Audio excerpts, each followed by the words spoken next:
নমস্কার, SP cooking চ্যানেলে সবাইকে সুস্বাগত।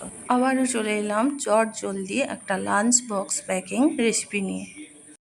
আজকে আছে ডাল, আলু ভাজা, পটল ভাজা, সঙ্গে ঢ্যাঁড়স পোস্ত। কীভাবে আমি ঢ্যাঁড়স পোস্ত রান্না করি আজ আপনাদের সামনে সেটাই তুলে ধরব।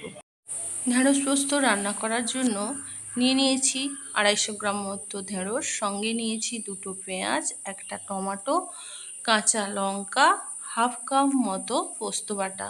আপনারা আপনাদের মতো করে নেবেন। ঢ্যাঁড়স পোস্ত রান্না করার জন্য প্রথমে কড়াইতে 2 চামচ মতো তেল দিয়ে তার মধ্যে হাফ চামচ 5 ফোড়ন, শুকনো লঙ্কা, কুচনো পেঁয়াজ একটু নাড়াচাড়া করে নিয়ে ঢ্যাঁড়সগুলো দিয়ে দিলাম। ঢ্যাঁড়সগুলো দেওয়ার পর সামান্য একটু ঢাকনা দিয়ে দিয়েছিলাম যাতে করে ফোড়নের গন্ধটা বেরিয়ে না যায়। ঢ্যাঁড়স যেহেতু তাড়াতাড়ি রান্না হয়ে যায় তাই